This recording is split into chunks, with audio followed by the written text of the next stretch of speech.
Hey guys, in this video I will show you how to add friends in Minecraft. Alright, let's begin. First, launch the Minecraft game on your device. If you want to add friends, the game will prompt you to sign into your account. So make sure you log in before continuing. Once signed in, you will need the gamer tag of the friend you want to add. Your friend can find their gamer tag on the home page of their Minecraft account. If it's not visible there, they can go to the Settings tab, scroll down to the Account section, and check the gamer tag listed there. Note down the gamer tag so you can use it to add them. Next, from the Minecraft home screen, tap the Play button. At the top right, select the Friends tab. Here you will see an option to Add Friend. Tap on it and enter your friend's gamer tag. After typing the correct tag, search for their account.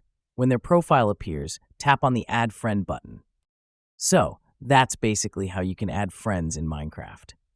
And that's it for this video. If you find this helpful, consider subscribing and giving this a big thumbs up. Thanks.